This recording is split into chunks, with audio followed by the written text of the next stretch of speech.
इमाम गजाली रहमतुल्लाह ताला अलैह ने हज का फलसफा लिखे है। फलसफा की लिखते पे ने फरमांदे ने जदों तू तैयारी कर ले ना ते रुखसत होने लगे हुण ते मामलात ही बदल गए ने। पहले अगर पूरे पिंड चो कोई एक माई या एक बाबा जमदा हुंदा सी ते सारा पिंड इकट्ठा हुंदा सी ते खुशी हुंदी सी, सारे उन्हां दे घर हुंदे सन ते फिर जिक्र कर रहे ने कि ये जी हज ते जा रहे ने ते लोग उहदे वास्ते दुआवां करदे यार कैडा खुश नसीब है, हाथ चुमदे पे ने हैं कि ये उत्थे जा रहे।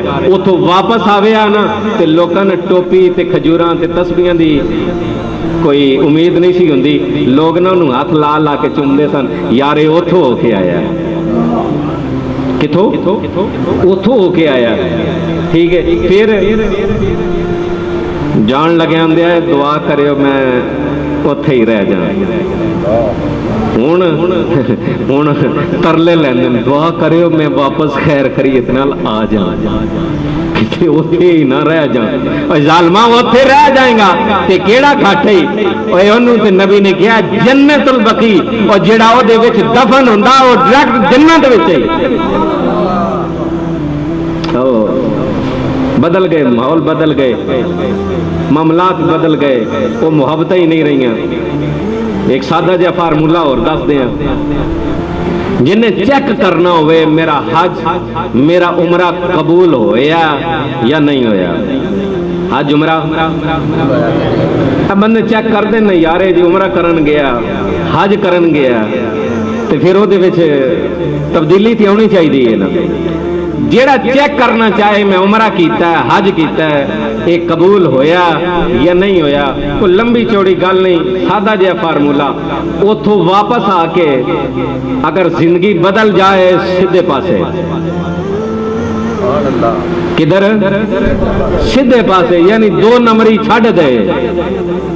जेड़े काम पहले करदा सी वो छड़ के चंगे पासे लग गया, समझ जाए कि रब ने वो हाजरी कबूल कर ली है। एक लतीफा याद आ गया, किसी ने लिखिया सी वो हज ते गया, हज तो वापस आया तो उन्हें कहते ना 1.5-2 लाख रुपया किसी का कर्ज देना सी। वो दुकान ते गया, उन्हें कहना कढ़ मेरा खाता।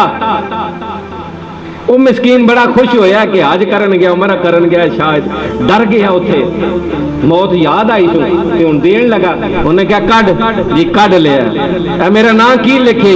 ये लिखा फतेह मोहम्मद। उन्हें क्या मैं हुण हज करके भी आया नाल हाजी फतेह मोहम्मद लिख ले। जे ते इंज दा हज ते उमरा कीता तो फिर पिंड ही पे है। फिर हज बोलो ना, फिर हज उमरा नहीं, फिर पिंड ही पे है। जे ते वापस आके बदल गया, नमाज रोजा बाकी मामलात फैमिली ते दोस्तों दे नाल महल्लेदारी बदल गया, दिल च खौफे खुदा रखदा है। क्यों?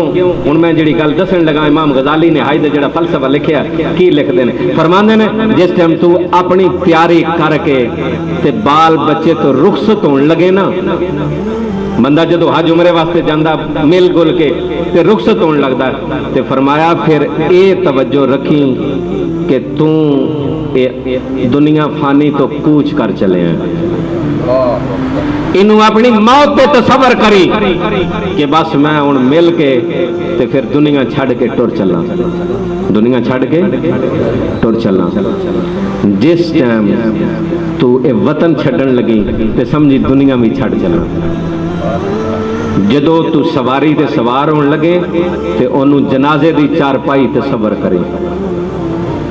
सजनों असी ते जनाजे दी चारपाई ने कदी जनाजे दी चारपाई तसव्वुर नहीं किया ते असी सवारी कदों करांगे। वेख लो जनाजे दे नाल टा टा करके नहीं हसदे हुंदे। मैं ते कलब कलब के थक गया, दोस्त नाराज भी हो जाते, बड़ियां सख्त गल्लां करदे। जनाजे दे नाल हसदे बंदे नहीं जे वेखे,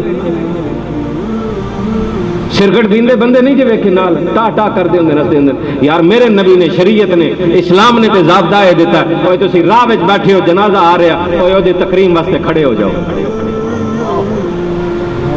असी की कीता असी ते जनाजे दे नाल ओ गल्लां कीतियां ने कि जेड़े मरन वाले वास्ते पाबंदी ला दी गई है कि चलो जिंदा सी वो गीबत के अंदर आ गई है ओदे तू भी मना है, लेकिन फरमाया जेड़ा मर जाए तेरे वास्ते 99 बुराइयां ओदियां सामने ने, एक खूबी रह गई है मरन वाले दी, वो 99 बुराइयां छड़ दे एक खूबी बयान कर।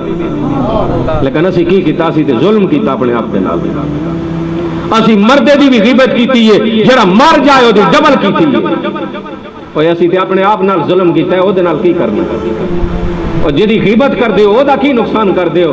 और अपनी नेकियां दे खाते विच भेज रहे हो, जुर्म कर रहे हो, अपने आप दे नाल इतना बड़ा जुल्म कर रहे हो, ओदे नाल कुछ नहीं जी हो रहा, नुकसान अपना हो रहा जी। कोई नेकियां उस थैले दे अंदर पाई जा रहे हो जिहदे थले सुराख जे, वो तो पाई जा रहे हो, थल्लों निकलदियां जा रही हैं।